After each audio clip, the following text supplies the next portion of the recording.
Tasty. Warning, the following review contains footage of intense violence and gore. Really, this is Mortal Kombat. Do not watch if you are underage or have eaten recently.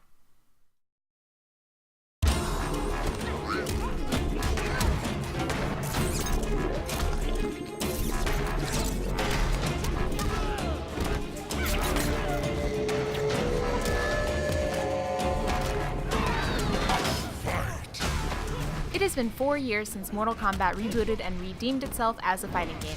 Since then, NetherRealm Studios took a bit of a break from their well-known franchise and created Injustice, another good game that took DC Comics superheroes and let them duke it out amongst themselves.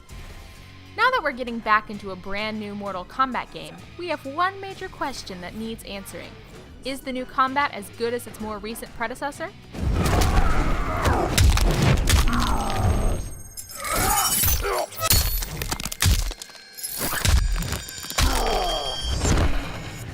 Yes. The answer is yes, by the way.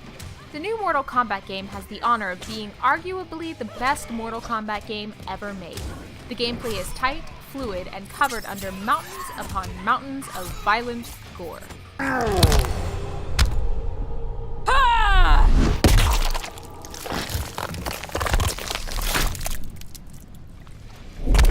A new feature added to this MK is the ability to change fighting styles at the beginning of the match. For instance, Melina's first fighting style, Ravenous, changes to where she can add a few button presses at the end of combos in order for her to stack on some extra damage. Her piercing version makes her size more powerful and changes some of her combos to incorporate them. Her last moveset is Ethereal, which allows her to throw her size around and warp to them, giving her a completely different way to play her. Each character's personality comes out in their fighting styles more than any MK game in the past. From the character-specific dialogue that they may spout out mid-match, to their pre-fight banner where they goad each other into fighting. I never considered you an enemy. I never considered you at all. Now that's just hurtful. Brutalities have also been brought back, but in a different light. Unlike in past games where you would have to do a combo making your opponent explode in a gory mess, the new brutality system works by landing your final attack on your opponent in a certain way, or by doing a specific set of actions in the game. Either way, finishing an opponent with one of these finishing moves feels extremely rewarding. Brutality. You waste my time. Towers have come back from past iterations of the MK franchise. In Towers, you will face enemies one after another and are scored at the end based on how well you did. There is the Classic Tower, with a K, in which you fight through 10 enemies before reaching the final boss, who is far less annoying than the previous game's boss, Shao Kahn, by the way. After which you are treated with a video based off which character you beat the game with. There are other towers that throw different challenges your way, such as the screen blacking out every few seconds or losing health while you are ducking. There is also the traditional Test Your Might challenges for those who wish to smash their hand into the controller as fast as they can.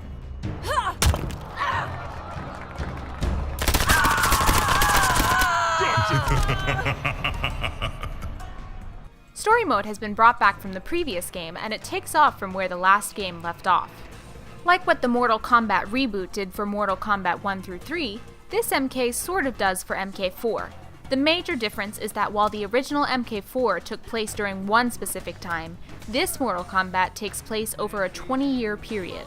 Thanks to this 20-year time gap, we are introduced to new characters, such as Cassie Cage, the daughter of Johnny Cage and Sonya Blade, Devora, a bug-like character who uses her own young as projectiles in battle, and Kung Jin, a much younger cousin to Kung Lao and Mortal Kombat's first gay character.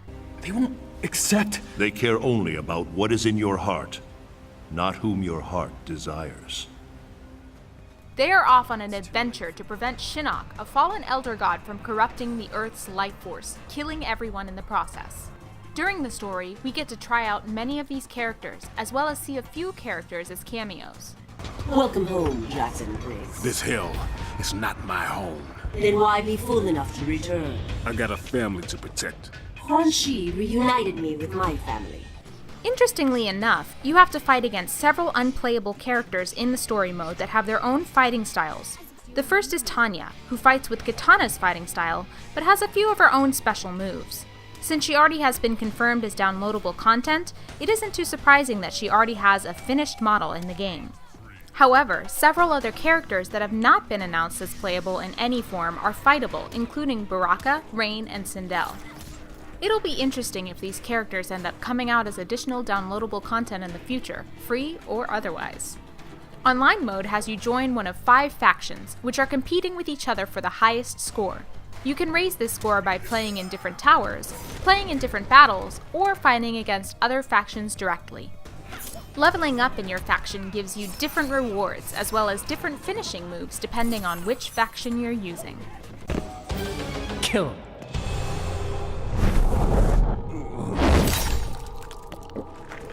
Online fights are a bit of a mixed bag, as we have had games where everything has run smoothly, as well as games with ridiculous amounts of input lag.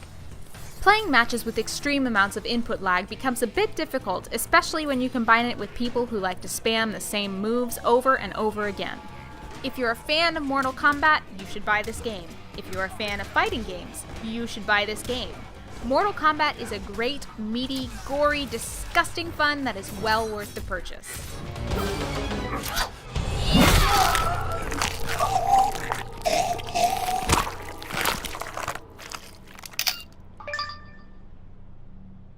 Cassie wins.